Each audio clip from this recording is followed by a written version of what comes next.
like that Rand finally gets something to do. I remember just being like, okay, cool, like this makes sense. Like it doesn't have anything necessarily to do with him having to do something about the Dark One. It's just about him helping Matt and Yeah. also doing something for all these people he's met, but like that he doesn't have to like have this like central role in, like he can just come along for the trip basically. Right. I think that was just like what's best for Rand, and I feel like that's Right. like where he's the most comfortable, not in the limelight. But it's like instantly dashed when he realizes that he is. He's Yeah. like essentially like Ingtar is gonna cosplay as the leader, but ultimately he can make the decisions, Yeah, which is they walk like a mile and he realizes that no, he cannot just be like. Welcome to the Great Honey Podcast. I'm Maya, the Amyrlin Bee, I'm Marcelle the Gleeman. and this is a show where we talk about all things Wheel of Time. If you're joining us from YouTube, give us a thumbs up and subscribe. Very helpful for our channel. And leave a comment so we can chat. And today we're talking about The Great Hunt. And we're starting it. The first Yes. second book. The first time we're talking about the second book. This is a great book. I think the one thing about this book that really pulled me into it is the kind of the change of that, like the dynamic of this story changes in a way that's kind of really palpable. Especially you get it in these first few chapters where it's just like it's not so much, it's kind of, it definitely picks off from the last book where we end up where Rand is, he realizes he's a dragon reborn, and I think he doesn't really know what happens next now because it seems like they might have won the battle, or at least the battle, something has taken place that's allowed them to like get a bit of a respite here. But you know, there's this sort of like weird way, I guess this weird place we find our main character where he's kind of, he seems to be in this sort of like, I don't know, this space of like, it kind of sucks being the chosen one. Kind of like he doesn't seem super happy about his role, doesn't really understand where it is, and like he's super emo, which when I first read this book, I identified with because I, you know, we all have our emo phases, and I'm old enough to have lived through the emo time, and I was definitely emo, so I picked up on that angst that he had, like where it's just like world sucks, life sucks, and like, you know, I have a girl that I love, and like she might love me, but there's a problem. So it's like, I don't know, I picked up on that, and it's like really angsty, and you know, I like that. I think it is appropriate for the age that these characters are too. Though I think some people do get a little annoyed with how childlike Rand is being. He's, you know, kind of like annoying here in this, but I think it makes sense for his age. But you know, this whole beginning part sort of sets it off as like our chosen one is in a place of like uh like not really accepting his role as the chosen one really, but he hasn't really been given a reason to accept it until this first sort of sequence where he gets a mission to go on. But yeah, what do you think about the beginning of this?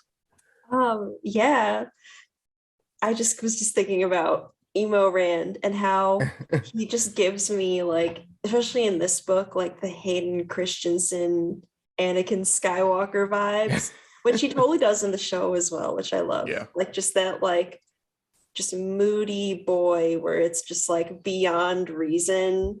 And Yeah. yeah, just like the really immature kind of like dealing with hard feelings, like pushing away your friends and just like being rude to like Perrin, Loyal, and Matt out of nowhere. Right. Like it's, I don't know. I like it. And then I also feel like I think the thing that I love about The Great Hunt in general is that it feels very similar to The Eye of the World and has like a kind of similar start and kind of flow throughout it, but like it's still like building up to something. Mm-hmm. It's weird because after my reread, I realized that I completely forgot everything that happened in the book the first time I read it. Like I apologize if you listen to like us talking about the show, because I was just like getting these two books completely confused. Like and like it's like really embarrassing to look back, but at the same time, like I think, you know, it's like a fresh start. It's like the chance for like, I don't know, the Wheel of Time to become the Wheel of Time and like not just a fantasy series, like Right. derivative of the Lord of the Rings, as most of them are. Right. And yeah, and also just the prologue. Just I love evil lair, just like weird, like shifty eyes, kind of just like everyone's sketchy and knows it and doesn't want to talk to each other. Yeah. Like some of them are like making it really obvious who they are, and some of them aren't. And I have no idea who like anyone is. So like, yeah. there's definitely they don't give names. Obviously, the whole prologue is about, it's kind of like the dark, it's been coined the dark friend socials, but like essentially like we get like a meeting of all these dark friends, and some of them they will be named, and we can go back to this first prologue and figure out afterwards who they were, because they'll be named later on. But like it's interesting to think about it. Are there more dark friend socials? There are a decent amount. Yeah, we get a lot of these. Because So I think they're funny. I think it was funny. they're great. I think I like the character here that we get. We're in the head of the guy named Bors, right? Or I think his name is, I don't know. I think technically that's not his name, but like that's his like name to the dark friends that he gives, like, you know. But I think we can kind of assume he's a white cloak, or he's a child of the light or whatever.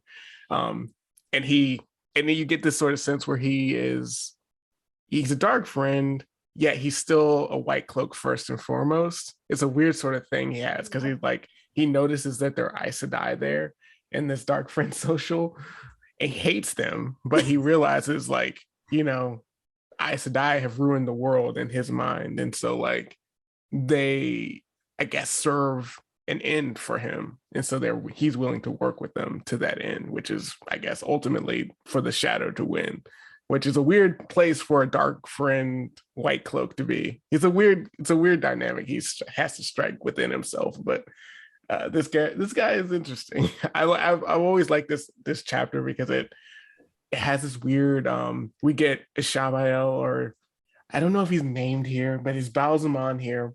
And essentially Rand fights him in the last book, and we thought he was killed, but he reappears here, so he's alive. And he seems more insane, and he really wants to kill Mat, Rand, and Perrin. And he kind of gives these, basically like puts a cardboard cutout of him, Rand, Perrin, and Mat just in front of everyone, just to be like, this is who you're looking for. Right. and it's kind of like I don't know, the way he does it is so like, it's so sinister, because he implants this stuff. It's kind of like Inception, where he plants it in their brains, and like they don't really remember exactly what they've been told to do until, like, you know, it comes to them in their brain or whatever. And that's kind of you know, it's a weird sort of thing. I think you get with these with these characters, these evil characters in the Wheel of Time. It's like, especially the Forsaken, I think a lot of times they come off as like over the top, because they're so much more powerful. And I think this is a good instance of, you know, Ishamael not only being, or, you know, his name here is Balsamon, but like so much more powerful, and, you know, seemingly more capable, and sort of doing things on a level that you can't really understand at this point. And Bors here doesn't really understand. He wants to know exactly what's going on, but he can't really make sense of it. And of course, he's been like, his mind is being warped, so he can't make sense of it. So it's kind of a weird sort of place for him to be in. Yeah, it sounds painful. Yeah. Like the process. And it's also just like weird how you like they like aren't like all given their like downloads at once, so they have to like watch each other like one by one get their weird little like cryptic message about what they're supposed to do. Right. Very, very creepy, but also just kind of a like entertaining look into something a little different Yeah. in the world.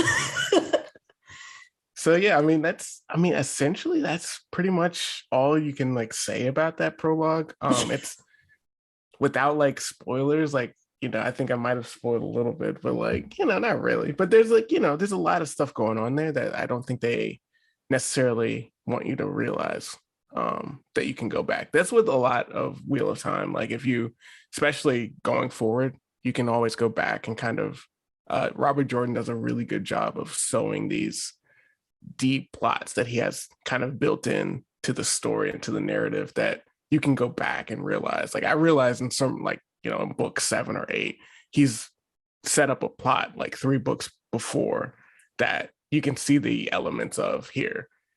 So I mean, if you get into those next rereads, you'll see a lot of this stuff. But yeah, hopefully, and to some extent, I'll try to bring them up if they're not spoilery, if they're contained within the books that we've read so far.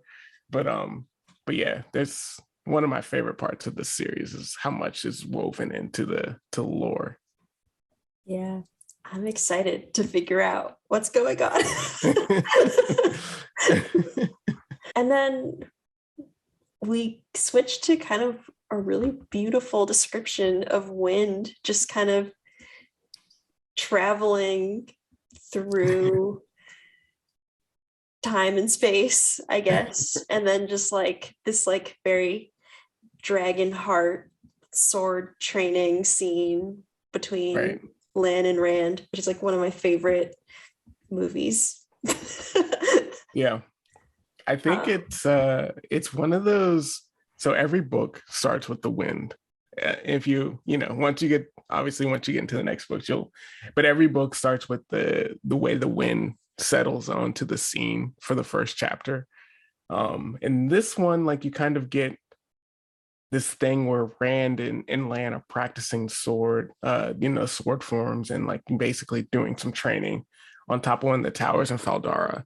And it's this weird sort of thing where it happens where it's like, I don't remember how much the wind actually is like physically like apparent to the whoever the POV is. But in this chapter, the wind physically like feels solid to Rand and like forces him to do something. I think we later, I don't know if this is one of those things. I don't know exactly what the wind is here, but I think it's the Aes Sedai. That's what I thought. Right. Because like they like summon wind to get them to Faldara like faster. Right. Pretty much immediately at the end of the chapters. Like they're like, we summoned wind and like came here as fast as we could. Right. I think that's what this is.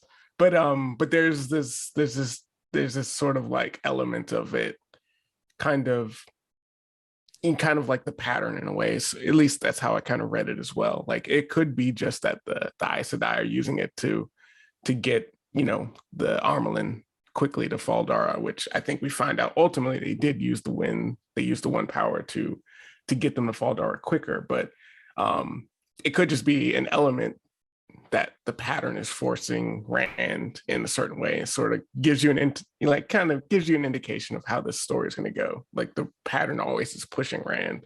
And I think it starts here in a way. Well, I guess it starts before this, but it kind of gives you a sense like, okay, this is going to continue to be the case for Rand. Yeah. But yeah, I think I love this. I love this scene because like it's just, I don't know. I love Lan's character, and I definitely like this sort of like, I don't know. It kind of gives like a parental vibe here that he doesn't give in the first book. And I don't know. How did you feel about this sort of like the flame in the void and the training sequence here? Yeah, I liked it because it gives kind of a different side of Lan, and it kind of like feels like this like moment where he's like, okay, like I have Nynaeve, which means that like these are my kids too now. And Exactly. and like I think that like I think just like that like rubbed off on him in a weird way. And I Yeah. think that he like kind of takes a responsibility over Rand and the others kind of because of that. And I think it's interesting that he like tells Rand, like when he realizes that the Amyrlin Seat is like coming right Right. now, that he should leave as soon as he can, just like ASAP. Yeah. And it seems like that might be like not what Moraine would have wanted. And so he's doing something like in Rand's interest, but like not something in Moraine's interest, which is like a little uncharacteristic of him. So it's Right. kind of, I don't know, it's just interesting. And then like immediately Rand gets into like paranoia mode and starts to try to escape, right? Is that what happens next? Basically, Like yeah, I basically think as they're like coming in. there's like this weird sort of thing where Rand or where Lan is asking Rand, like, why haven't you left yet? Because Rand's whole thing after the end of the last book was that he was going to leave because he can channel and he doesn't want to be gentled by the Aes Sedai. And he's wondering, I guess, essentially, I think really what's keeping him from leaving is like he says that he doesn't want to leave Matt and Perrin. He doesn't want to leave before they leave. And then he also has a thing about Gwen. He obviously doesn't want to leave her either. But, Land's like, well, they're going to go home soon, right? And, Gwen and Nynaeve are going to go to the White Tower eventually. So what are you waiting for? Sort of thing. And he kind of, I guess, starts to realize what it is really is he's waiting for Moraine in a Yeah. way to give him some something to go off of, some path to follow. And I feel like we get here, it's just like him just not having anything to go off of. He has no like, he's no sort of guiding light to follow. So he's just kind of like waiting for something to give him purpose is in a way. And the Armelin showing up is his like he like that's why he seizes hold of it. He's like, okay, I didn't know what to do, but now that the Armelin here, I gotta leave. So he doesn't even think about anything else. Like he's just like, I realize I gotta go now, which is I think telling because I think he would have probably just stayed there. If something didn't push him away, he would have just stayed. Yeah, it's weird too, because like Moraine just like suddenly just decides to just ignore him. Yeah, And like, I don't know, it bothers him, and I don't understand necessarily why she does it. Like she explains it kind of just like giving him like the illusion that he has some kind of choice, right. but like he like it does. I don't know. It's weird. So I get Yeah, why he like freaks out. I really like the sequence of him just trying to like go from like door to door to like, and they're like, nope, you can't leave. Like right, 5 minutes ago, I was told sorry. right. Yeah, there's a few points in which like he tries to get to different gates and like people are just like, no, you can't leave. We were just told that no one can leave anymore. And like, there's like a few things about this whole sequence where it's kind of like, sort of like lighthearted, where Rand is like trying to, feebly ultimately make his way out of Faldara.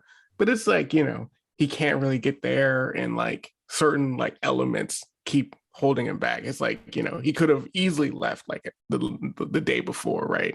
But now that he's trying to leave, it's another element of the pattern, right? This is how I interpret it anyway. In my mind, the pattern is keeping him there because Yeah. he really just can't leave because of like random circumstance, essentially. At this point, I feel like Rand, like, I don't know, it just seems like that's just something that's like happening throughout it. It's just that there isn't really like that much difference in like what Rand can do or what choices. It seems like there's always like a path laid out to him that's like, Yeah. I just like, I don't know. It feels like plot armor, but The Taviran thing starts to really start to show itself here, I think. I yeah. think we're supposed to be reading into it a little bit where there's a part of this story that's playing out, especially from Rand's end, where it's like the pattern wants him to do something, and that's kind of what he's being pushed, or that's the path he's being ushered down. And I think that's kind of what we're supposed to see here. At least that's kind of how I read it. But I don't know. The one thing I was wondering your take on this, because it's like there's a lot of chapters here where it's essentially Rand trying to leave, Rand realizing that, you know, he gets back to his rooms, realizing that Moraine has like taken out all of his like normal clothes and like put him in new clothes. Forgot about that. What there's a long-standing like sort of thing about what Moraine is, what her plan is here. Like, do you think, because ultimately this sets up like this weird dynamic between Perrin, Mat, and Rand that kind of lasts most of this book, but like Rand gets propped up essentially. He's got these like fancy clothes now, and like he's a lord. yeah, essentially like Mat especially is just like, what is this? Like, you know, what are you doing? You're a farm boy. Like, why you got all this, like, why you acting like this? And like, you know, Rand's just saying, I'm not a lord. Like, you know, he's doing all that. But what do you think that like there's a purpose to this? I mean, you don't have to necessarily speak, because I obviously you finished the book, but like, do you think after having kind of read these first 10 chapters, do you think there's something to this other than her just wanting him to look the part? Because obviously she knows he's the Dragon Reborn. It's part of her wanting him to look the part, but also knowing that he's going to have to leave. And for whatever reason, she can't go with him. Like, I mean, she has like her reasons and like other things she needs to do, like more research or whatever. And Right. She has to have some way to protect him. And Rand kind of passing as a lord or like someone of status can be something that would protect him from being harmed. Also, it matters to the Shinarans. Yeah. Right? So like they'll be more willing to protect him and serve him if he seems like a lord. So I think that that's part of it. I think so too. I've always kind of wondered, because it does seem to put like a weird thing between, because you know, there's a scene where essentially, like you alluded to, I think Rand essentially tries to push everyone away as his like way of, you know, leaving and not having any attachments. He tries to make everyone hate him so that he can feel more comfortable in leaving. And I think you know, it's interesting watching all the reactions where Mat gets like really, really annoyed and stiff about it. And he's like, you know, yeah, all right, well, screw you then. Like, I never cared about you anyway, sort of thing. And then Perrin looks like actually hurt, and so does Loyal. And like Egwene like doesn't like Egwene like characteristically is just like, I don't believe you. This is, you know, she kind of is cued into it like immediately. She's just like, I know what you're doing. But I don't know. I love that sort of like the way he builds these characters in here. Those reactions to that I think are really good. I feel like the scene of like Rand finding out his clothes are being burned is also really funny. Like the maids coming and just like stripping all his clothes off and being like, nope, we have to burn these. We got you new clothes. And they're like, yeah, we're taking your boots too. And he's like, I like those boots. And they're like, yeah, you gotta get new boots. I like this scene too. I don't know. I felt in my initial read of this, I kind of really understood the headspace of Rand here. And I think it's just because I was like an emo kid when I was I was that age, I guess. I just identified with it. So it made sense to me. And I do get that some people don't like this version of Rand, especially in this first few chapters here, because he's kind of, you know, he's acting his age, honestly. But I also get the sense that he doesn't fully understand the like meaning of being the Dragon Reborn. Yeah. Like that, like it just like hasn't quite dawned on him. I think like as the story progresses, it does a little bit. Like he starts to kind of like be like, oh no. Yeah. But yeah, I don't think he really realized. I think he kind of truly thought it might have been over, you know, in some ways. Thought he could just like leave and, you know, live out his days doing whatever. Um, and I don't know, obviously we don't know at this point whether that's the case or not, but I think that's how he's acting in this moment. Like Rand goes to talk to Egwene and she's like visiting Padan Fane, and Rand is just like, what are you talking about? Right. That was a weird scene. I think this is part of like, I like Egwene here. I like Egwene in this book a lot because Yeah. she's more of a character than I felt like she was before. But like where she's like going and visiting this like, Pattern Fane character, which is like just seemingly so like creepy, such a weird dude. And she's just apparently regularly been like talking to this guy by herself, which, just kind of gives you like an impression of her that I didn't get in the last book, really. I And feel like like, she believes in the best of people, right? yeah, I think so. Um, and so yeah, she's basically like, I don't know, I guess she, essentially she kind of like takes Rand there out of like desperation, like, you know, doesn't know where to put him, doesn't know where to hide him. Rand's running from the Amyrlin at this point, can't get out of the city. And so she thinks, okay, I'll take you down to the to the dungeon where they keep, where they keep Pot Fane, and like, you can hide down here, and they know me because I come down here all the time, and yeah, this isn't creepy at all. I'm Yeah, it completely helps him normal in doing remember who this. he was. Yeah.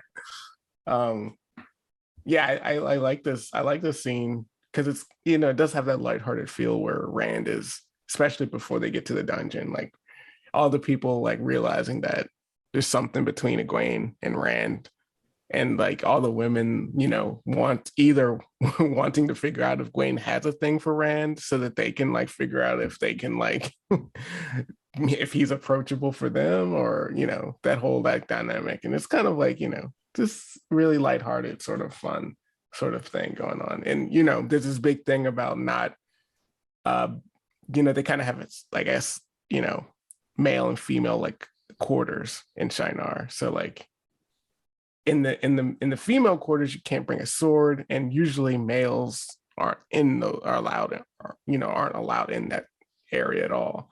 And Rand does both, right? He's a guy, and he's got a sword, and he's running around like raving, like um, and so there's just like a sort of like, and in the way he's trying to be like sort of sneaky and trying to keep unseen, Even though he's like really tall. right? He's just like awkwardly like clearly not allowed to be there, and everyone can tell. I think one of my favorite moments of the whole entire book is when Moraine's just like in the hall talking to someone, and out of the corner of her eye, she just sees Rand like tiptoe past With like a bunch of like clothes or something, like hauling them, like she just like notes like, okay, yeah, here he She just is. like laughs to herself. I just think it's so funny, like her just being like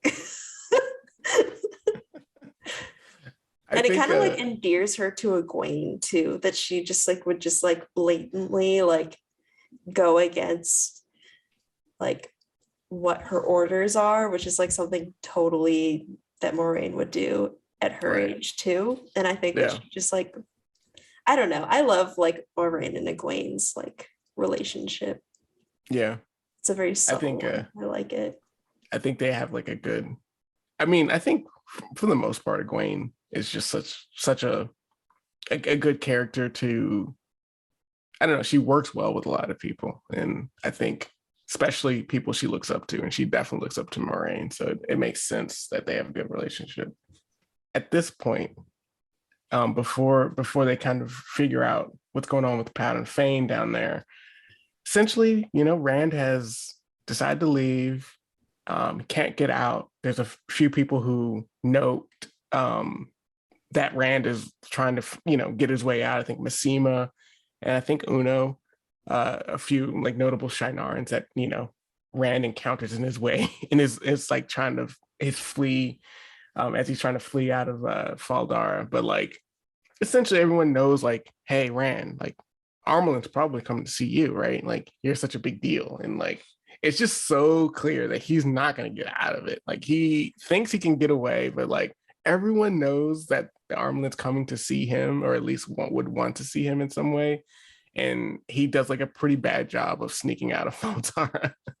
And ultimately, he doesn't get away from it, right? He ends up like having to meet with her. But before that happens, the Dark Friends, or at least Pattern Fane, and I guess a number of Dark Friends help Pattern Fane escape, essentially.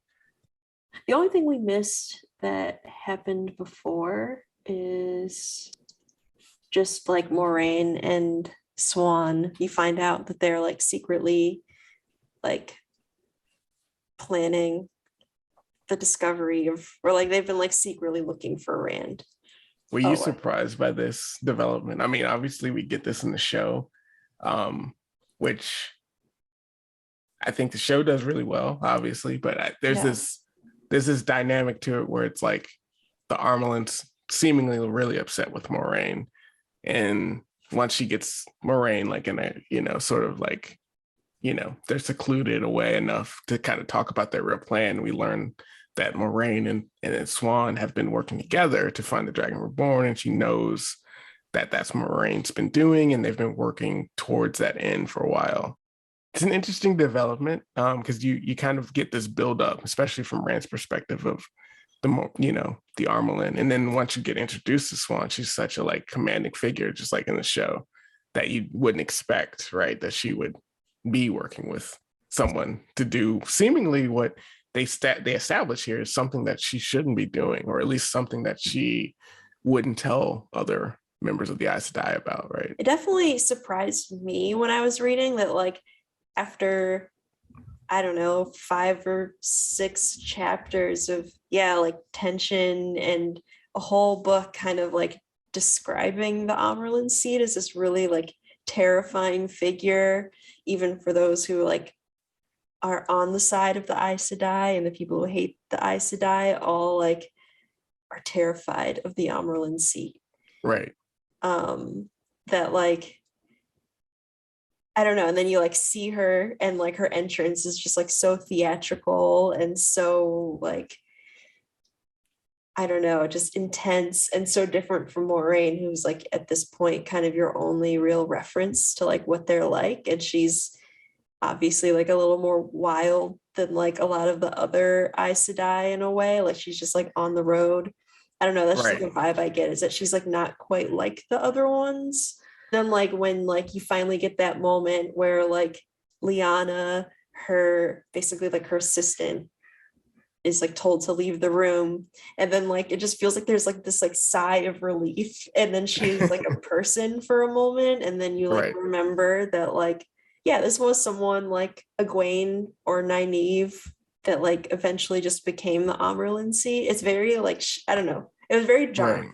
And then it just made me like so much more excited about like kind of learning more about the like Aes Sedai politics, because it's obvious that even just like in the women's quarters, all of those like little like hallway scenes that kind of have like a Mean Girls vibe, sort of like in the show, that like there's just more going on than meets the eye. Yeah, I think this book does a really good job of, I think Robert Jordan in general too does a good job of setting this up where not just, the Dark One, not just the Dark Friends in the Shadow, but like there are so many other dynamics that are like, could be problematic to our main characters. And they sow so many seeds of doubt particularly within Rand, but I think for all the characters that we normally follow, like Egwene, Nynaeve, and Matt and Perrin, they all get a sense of like, don't trust Aes Sedai, and then that fear is sort of kind of borne out a lot, because they don't necessarily, you shouldn't necessarily trust Aes Sedai, and I think this is kind of shown because we do trust Moraine, because we know that she seems to have our main character's best interests in heart.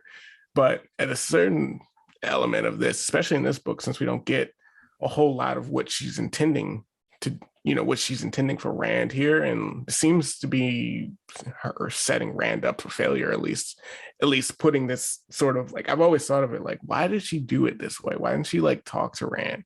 Because Rand seemingly wants to talk to her, and like, but she like puts him at a distance and like doesn't really talk to him until, and that I guess really doesn't really talk to him at all until like, she meets him with the Amyrlin, and like they basically tell him like, well, it's kind of getting ahead of it, but there's just like, a lot of doubt being sown for Rand here with Aes Sedai. Not only does he have to worry about the shadow and like, potentially like, any matter of dark friends, he can't trust the Aes Sedai either. And so that's kind of what sets up really well, I think, here. Now we should talk about the attack and Padan Fain escaping. Right. Yes. We kind of get an introduction to a cool character, Varen Sedai. She is like she's a member of the Brown Aja, who are mostly like scholars and like, well read. They're mostly concerned with knowledge and learning things. But she's definitely kind of like super interested in what's going on. It's like we get a dark prophecy. So like there's the prophecies of the dragon that we have that are kind of like the prophecies of the light, but then there's also prophecies of the dark as well. And I think we get a part of it here written in blood on the walls of Padan Fain's like cell. The prophecy basically says that another Forsaken has escaped Lanfear, and the daughter of the night. And this is bad news. And they're kind of just like hoping that it's wrong and just some like nonsense written in blood in these dungeons. I think it ends with, Matt, I think it's knocked out, and so does Egwene, right? Fain steals the dagger and steals the horn somehow. Yeah. And while this is happening, some Drakkar, maybe some Trollocs get into the city and are just like wreaking havoc. So there's kind of this like mini battle and confusion happening.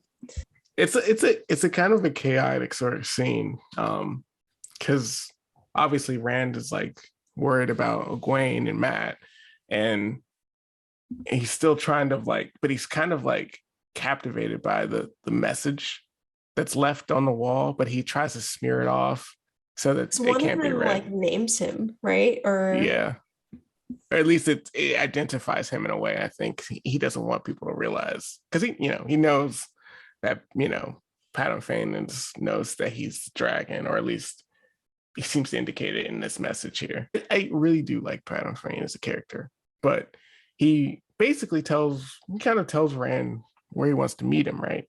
On Tommen Head, and like kind of like insinuates that like we need to have our battle here, and like, sort of sets up the kind of titular idea of this book is the Great Hunt, which is always about people searching for the Great Horn, or the Horn of Valir. It's kind of what gets set up here, because they have to essentially track down the horn. I think Rand cares less about the horn than he does about finding the dagger from Matt, because we find out, the dagger, Matt could die. Right.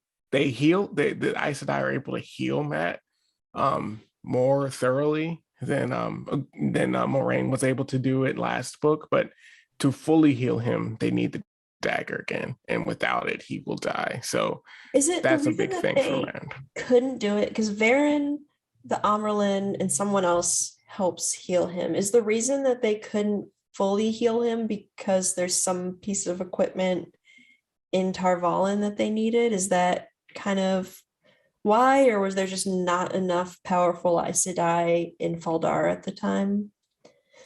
I think it's specifically that they needed the dagger to heal him. Okay. From that. So they didn't like attempt to heal him beforehand? I think they were going to, but I think it just, once by the time they got there, and then they the Dark Friends are able to escape with the dagger, I think it just got away from them. But I think that's really all they need. I think they need enough Aes Sedai and they just need the dagger itself. So I think Right. that's So I pretty think much all maybe the right. conversations I remember was them just getting people like Varen in the fold to help with the healing, but then that didn't happen. Right. Okay, Right. cool. But yeah, they heal him enough so that he's like, he's functional, and like we start to see, I think we get the angsty sort of Matt here too, but like he's healed enough where he's like, He's like um, humorous and like more good natured. yeah, he's not as like shifty or like distrustful of people, which is the stuff that people don't really like about his character. But he does have this sort of, this thing between him and Rand because of what Rand tried to do to distance himself from his friends, kind of pushed Matt away in a way that I think Matt is, was really kind of hurt by, that he wasn't able to recover from easily. So I think Rand does, obviously still cares about them, and really his motivation at this point um, is to help Matt, particularly, right? But Mhm. also to find the horn and to essentially, he's got a mission. This is the right thing to do, and he feels comfortable in choosing that thing versus just leaving. Because I feel like even if he could, I don't think he would. I feel like he feels that he has to do this thing.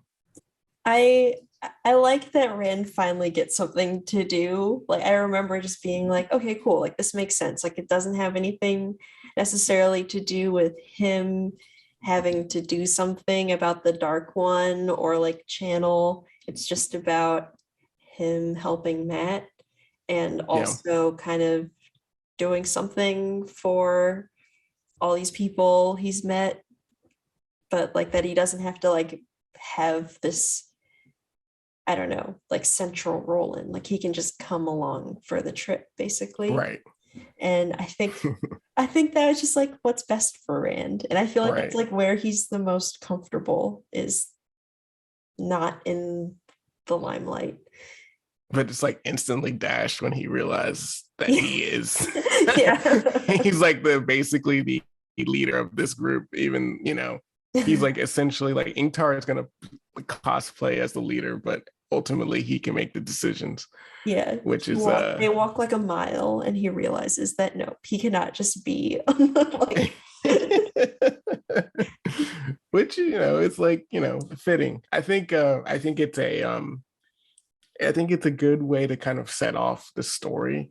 And I also like, I don't know how much we've talked about Varen so far, but I think her character figuring out essentially that Rand is Dragon Reborn is such like I love this scene because it's like obviously we kind of skip past this, but when Moraine and Swan sort of start to talk about their plan, Varen comes in and kind of discloses that she's figured out, like she's deduced that clearly this guy is the Dragon Reborn, and all she had to do was like use her logic to get there, and so like they have to bring her on board, otherwise like she could just tell people.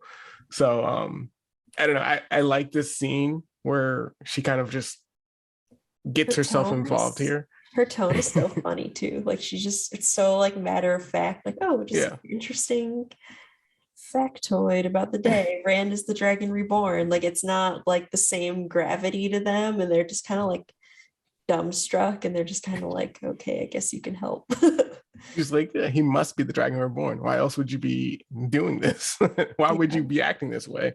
And it's like, of course, yeah. I mean, it makes sense. And I love this character. Full disclosure. So, um, I love this introduction to her, and I also like how she gets brought into the fold here, and I think ultimately, like when Rand has to like confront all three of them, um, there's this weird sort of like, well, I guess before we get there, there's this like, again, Land starts to kind of get this sort of like paternal role for Rand, and like gives him all these like Shinaran or like Borderland sort of like formalities to like, how he's supposed to engage with the Amyrlin. And at this point, he's realized he's gotta talk to her. He can't get away from it, and so Land's basically like, one of the Borderlander creeds is, when you got to face something as a man that's difficult, you face it on your feet, sort of like that's his like mantra in a way. So he kind of gives Rand all these sort of like ways to be essentially professional when he's doing this. And it kind of takes the Amyrlin and Moraine and Varen kind of kind of takes them off guard because they didn't expect that a farm boy would have this sort of like formality when he's like interacting with them. But essentially the Amyrlin tells Rand that he's a dragon reborn and they're not going to do anything. They're not going to gentle him. They are just going to let him do whatever he wants. And he decides to go, and obviously decides to go with Ingtar and Perrin and Mat to find the dagger and the horn. And he decides that on his own. It seems like it's too early for them to make it known that they know he's the dragon reborn. Like, I think that they know that it only works and they aren't going to get in trouble for letting a man who can channel run loose around the world is if he somehow proclaims himself. So right, they have to not do anything. Right. It's kind of, I don't know, it's kind of a strange thing about Rand's situation. It's a huge, they're doing like, there's a pretty huge risk. And like, again, like, I don't know that I get what Moraine is doing here. And this, at least at this point in the story, because it's like, or, Swan as well. I'm like, they're just letting this kid who's clearly doesn't want to do any of this or deal with any of this kind of just make decisions. And he's can use the one power and they're going to like put him at the head of this army. Yeah. It's kind of like, what do they expect is going to happen here? None of them can train him. Yeah, exactly. They don't give him anything. And so he's like completely, he's obviously mistrustful of them and he has no direction other than to find the horn and the dagger. And those aren't, those things aren't particularly, good, like in and of themselves, like they're not going to just be the answer. So it's a weird thing. They're kind of playing a dangerous game, I think. Essentially, I guess that's kind of where we end up. Rand has decided to go with Ingtar's party to hunt down the horn and to hunt down the dagger for Mat. Loyal is going to tag along, and we meet a character named Huron, who is we learn is a sniffer, which basically means he can sniff out violence. So if there's been violence, he can find it or follow it, which is an interesting ability. So essentially, the stronger the violence is, the I guess the stronger the scent. So I don't know. It's a sort of thing like the wolf brother and like what men can do. It's an ability that's not very common and it's kind of rare and it's not to do with the one power at all, but it's a different sort of thing. But the Amyrlin kind of comes out to like see everyone off and is essentially shot with an arrow. That I think, this is kind of like a little bit of spoiler for ahead. I think it happens in this chapter, but I think Rand realizes that arrow was meant for him probably, but she essentially is hit by it, the Amyrlin. But obviously an arrow to the chest for an Aes Sedai is not a big deal, especially when you have other ones that can heal you. But yeah, essentially that's kind of how we start the story off. They get sent off by the Amyrlin and they're hot on the trails of Pattern Fane and a bunch of dark friends, Trollocs and Fades, to find the horn and the dagger. With a very talented bloodhound with a heart of gold. Exactly. So yeah. I love this story. It's got a lot of stuff going for it. I mean, I think it establishes a lot of like the stuff that I like, in that the Aes Sedai they're not as like, this sort of idea that you get of them maybe from the first book of them being like this group of like all on the same page, sort of like, wizardly figures. They're more they're more complicated, and like clearly with the introduction of Swan and Varen, they're very different and they have different ambitions, and they're not all going to be on the same page. I think is what we get from this. I'm just looking to see what else. I guess the only other thing we missed is that kind of in like these little like side scenes, there's a contingent of white cloaks kind of far to the west, and Oh yeah, they're kind of investigating a group of seafarers called the Shanchan that seem to have taken over Tommen Head, right?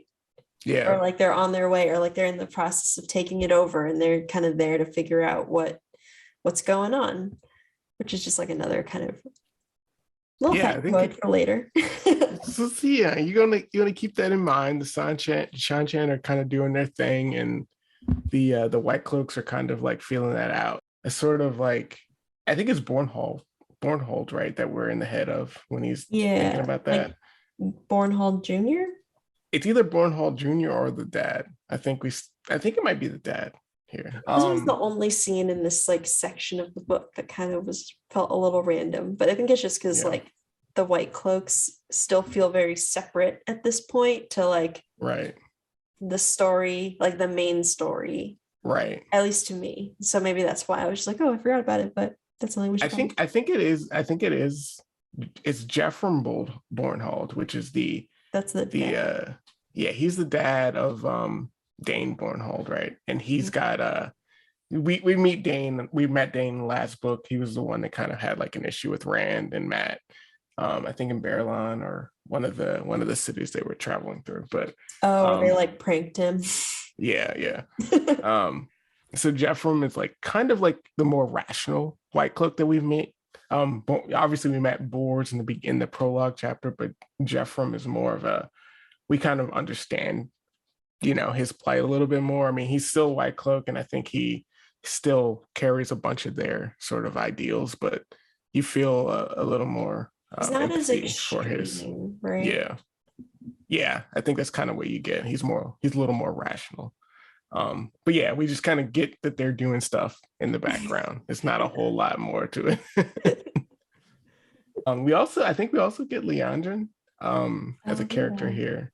Yeah. Um, but again, Just in the hallway. The one thing that she does that's like weird is she gets all the serving women to look for Rand and like hunt him down for her. right. And Lady Amelisa, Lord Mm-hmm. Egglemar's sister, right? Mm-hmm. Yep. Like to also kind of do it. She does it in like a weird, like fake, like nice tea party invitation, and then like suddenly like threatens them. It's very weird. And she has Yeah. like a special talent where she can manipulate people into doing things with against their will, like not like explicitly, but kind of like nudge them in the direction of doing something, right? Yeah. Is that what it is that she can do? This is, yeah, kind of a thing that most channelers have. I think Moraine talks about this in the first book, but essentially when you're first, if you haven't been told that you can channel or something, you sort of like pick it up in a way that kind of benefits you. And I think for Leandrin, her first like sort of manifestation of the one power is to to compel people essentially, or to mentally manipulate them into doing what she wants. It's kind of like everyone gets a sort of trick like that if you are working with the one power without any training. If you're able to not like burn yourself out or something in your first attempts of using it, you might develop a sort of thing, a sort of like trick that you can use that isn't necessarily explained in normal Aes Sedai training. And so for Leandrin, it is that she can kind of do this sort of thing where she manipulates people, but it's not that strong. It's not like she can control people totally, but she can push them or nudge them, like you said. So she's very What's clearly a Moraine's bad guy. talent? I think Moraine's talent, I think she mentions it, and I apologize. I don't think this is a big spoiler, but I think she does mention in the first book that essentially she uses that stone Oh, she to can like, kind of like it's not mind reading, but she can like, she can overhear people. It's like a sort of like eavesdropping sort of thing. So she can hear people. I think it's I don't know if it's exactly that way, but I think it mostly it helps her like overhear stuff. I don't think it like does anything more serious than that. Um, but yeah, I very think we useful. get introduced to a lot of characters that have that sort of like, their first sort of gift that they learned by using the one power without any training. They develop something like that. It's fun. Yeah. But yeah, I think Leandrin, we get, a pretty clear introduction of being sort of a bad guy. So it's not like hard to tell that she's a bad person, a bad guy in her chapter here. It's funny how she just like so obviously like hates Moraine, for Yeah. example. Like just like I don't know. She's she's so likable, even though I don't like her. Like I just like the scenes with her in it. It's very weird. So I Right. don't know. There's an animosity between the red Aja, which Leandrin is, versus the blue Aja. Particularly, those two Ajas hate each other, and I think it's kind of, you see it a lot. And I think Moraine and Leandrin are pretty symbolic of the Ajas they represent in that Mhm. way. Um, I don't think Moraine care. Like, I think the Blues don't particularly care as much about it, their hatred of the Reds, but they're more focused on their own things. Whereas the Reds do seem to particularly hate the Blue Aja. But there's an animosity there that I think it's borne out in this relation, in the way Yeah. Lorraine Leandrin talks about Moraine. But so yeah, I think we also get like a Pattern Fane chapter as well. So we start to learn a little bit more about Pattern Fane, but he's just a nut job. But he's just like he gets progressively crazier as the stories go on. But like he's got like a small army almost like Yeah, at his like fingertips now. It's very, yeah, very, very strange, man. he's very weird. But I like his character. But so yeah, that's kind of the beginning of this book. So we're finally gonna get on to the Great Hunt. There are our podcast title namesake. Yeah. I'm excited to keep going. Yeah, I think this is such a good book for the series. It's one of, I put it up there with the other books. I kind of think of it similarly to The Eye of the World, which I really like. So I think this is one of my favorite books. I think my favorite is number 4, The Shadow Rising, but this one's pretty high up there because I kind of fall in love with the idea of the story here more Mhm. than I did in the last book. But yeah, I'm just so excited. I don't want to say that I'm still so in my mini reread, I'm gonna keep going where I left off in book 4 very soon. I'm very excited about it. Um, I would say this is my second favorite of the 3. Although I kind of feel like The Great Hunt and The Dragon Reborn are kind of like melded into one book in my mind. Similar. I don't know. I don't know what yeah, it is about me in this story, like the Wheel of Time in general, but it just kind of like, I don't know, coagulates in my brain into this like really epic thing. And the order yeah, gets weird in my brain. But I think that's part of what I love about it. It's just that like you can be very confused and still just like be in for such a wild ride. right. There's an element to this book too that kind of sets up the trajectory of the Wheel of Time books going forward. I Mhm. I mean, I guess you get this in the first book too, but like the first book is such an introductory book, I think, to this story, whereas this one's more like it does have a different feel, I think. I think once you get to the fourth book, it kind of sets a sort of pattern, but this one is definitely a little different. and it's really interesting in that way. So hopefully we can like express some of the intricacies that I think make it good. But yeah, I really do like this one. Yeah. Thank you. You everyone for being along on this. Maybe it's your first time read, maybe it's your millionth time read or second. It doesn't matter. Thank you for joining us for our 9th episode of The Great Honey. Oh my god, next week is episode 10. Yeah. Oh man. That's crazy. Double digits. I know. So you can find us on Instagram and Twitter as @GreatHoneyPod and Great Honey on TikTok. And The Great Honey anywhere you can find podcasts, as well as on YouTube. And we'll be releasing episodes every Friday-ish. Until then, see you around. See you around.